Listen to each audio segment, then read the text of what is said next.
Hello guys, welcome back to the channel. In today's video, I'm going to show you tips to get rid of a beggar and grow a garden. Okay, let's get into it guys. If you want to get rid of a beggar, I recommend you to report the beggar. You can click on this icon and then you're going to select report here.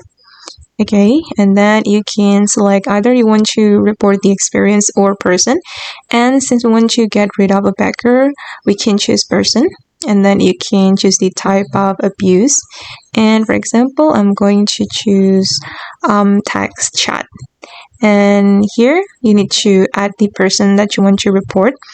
Okay, and these are the other players, and then you can choose one of them.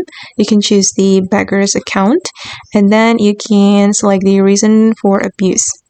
Okay, and for the reason, I'm going to choose, for example, this one. Just pick a random reason, but you can choose the reason depends on what they did to you.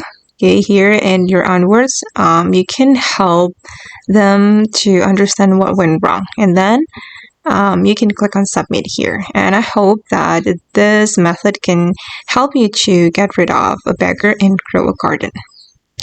Okay guys, and that's all the tutorial for today. I hope this video will be useful for you. Thank you so much for watching, and bye.